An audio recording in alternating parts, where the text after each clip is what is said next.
Hello, scholars. Welcome back to the Great Men Online Learning. Today, we'll be learning chapter 15, that is, Changes in Our Environment.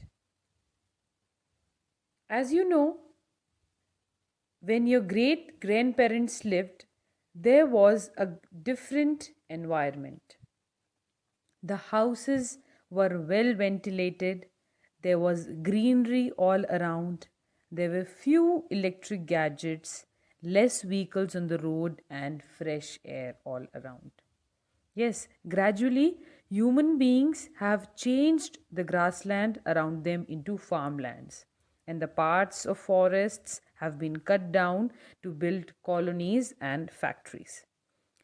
Human activities have made some changes in the atmosphere too. Factories are set up every day to meet increasing demands, and the number of vehicles on the road is increasing day by day. The amount of smoke produced also keeps increasing. So, thus, air, water, and land are getting more and more polluted. So, there is a solution for plants, that is a greenhouse. A greenhouse is a glass house where we can grow plants, especially during winters. So, in a greenhouse, the climate is controlled. The sun rays pass through the glass and warm up the inside of the house. The plants grow well in the warm and moist air of the greenhouse. Why? Because the ultraviolet and infrared rays from the sun brings in heat and light energy, and the glass walls of the greenhouse do not allow the heat to escape. So, the temperature inside the glass house is controlled and there is enough warmth for the plants to grow. Now let's see what is the greenhouse effect. As you know, that the Earth's atmosphere is a blanket of gases, and some sunlight that hits the earth is reflected and some becomes heat. And some of these gases like carbon dioxide, nitrous oxide, methane and water vapor, they have the property of trapping energy from the sun. So these gases do not allow the heat to escape back into the space. They warm up the earth, and these gases are termed as greenhouse gases, and this effect is known as greenhouse effect. And this effect means an increase in the concentration of greenhouse gases in the atmosphere, which leads to an increase in the amount of infrared radiation close to the surface of the earth. So let's see what are greenhouse gases. These are methane, nitrous oxide, carbon dioxide, ozone, CFC means chlorofluorocarbon, carbon monoxide, and sulfur dioxide. Today we are going to learn about carbon dioxide, methane, water vapor, ozone, and CFC. So let's start with carbon dioxide. The amount of carbon dioxide in the atmosphere has been increasing gradually over the last 100 years, and the main reasons are the burning of fossil fuels and the destruction of rainforest, the cutting of more and more trees. So if the carbon dioxide keeps on increasing at the present rate, so more heat will be trapped in the atmosphere and the temperature of the earth could increase. So let's learn about methane. Methane is a natural gas, and from where does this methane comes in the environment? Because of the grass eating animals. So when the grass eating animals digest their food, their system release a large quantity of methane into the atmosphere, and the waste from the animals which comes out, called manure, is used as a fertilizer, and this also releases more methane into the atmosphere, and this gas warms up our planet. And what about water vapor? Water vapor accounts for about 35 to 75% of the greenhouse effect. As the temperature of the atmosphere rises, more water is evaporated from the earth, and the air is able to hold more water when it's warmer, leading to more water vapor in the atmosphere. And ozone and CFC, ozone which is found in the second layer of atmosphere, that is stratosphere, and CFC, that is chlorofluorocarbon, which is used in refrigerators, air conditioners, and in many other industrial processes. They too warms up the atmosphere. Now let's learn what is global warming. Global warming is defined as the increase in Earth's temperature due to the use of fossil fuels and other industrial processes, leading to a build-up of greenhouse gases in the atmosphere. And the greenhouse gases, those are carbon dioxide, methane, nitrous oxide, and chlorofluorocarbon.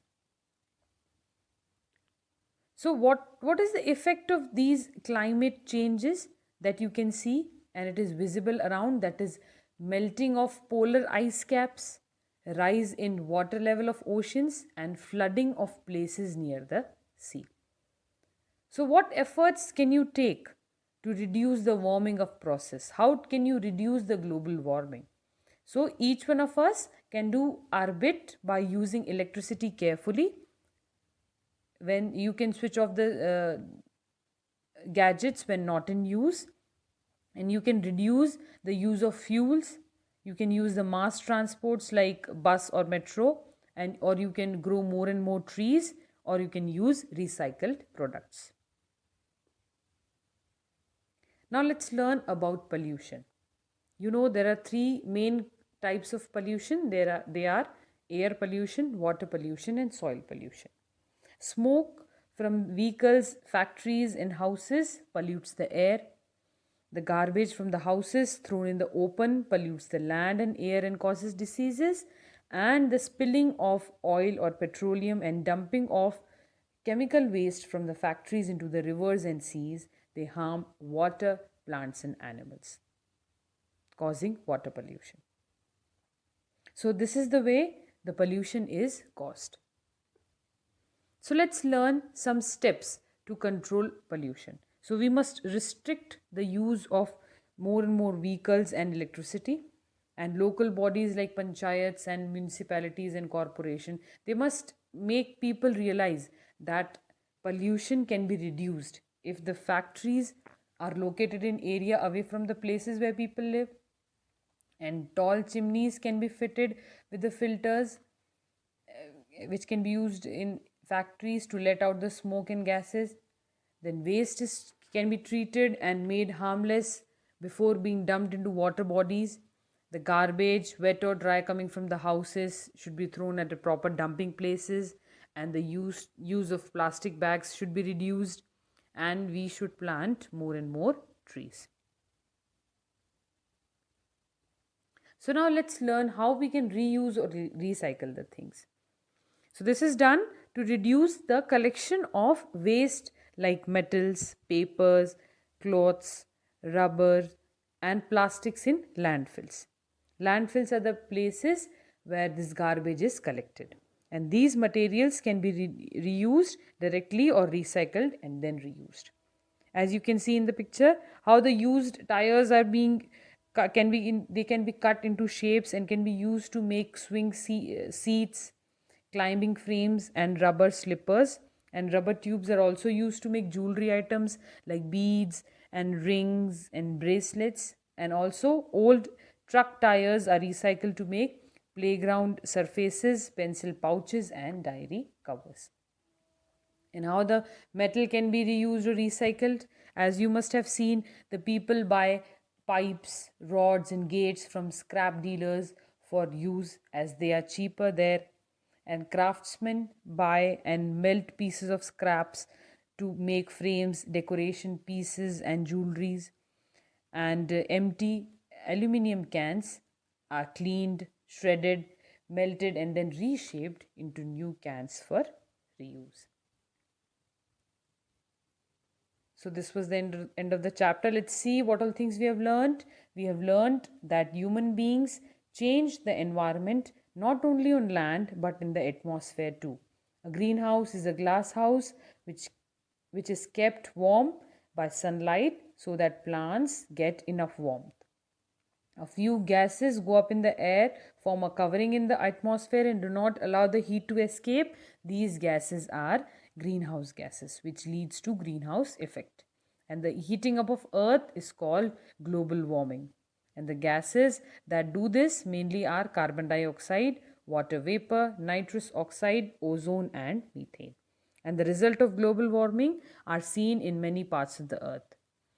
And in an effort to reduce greenhouse gases, nations have signed agreements. Let us hope this helps to prevent disasters.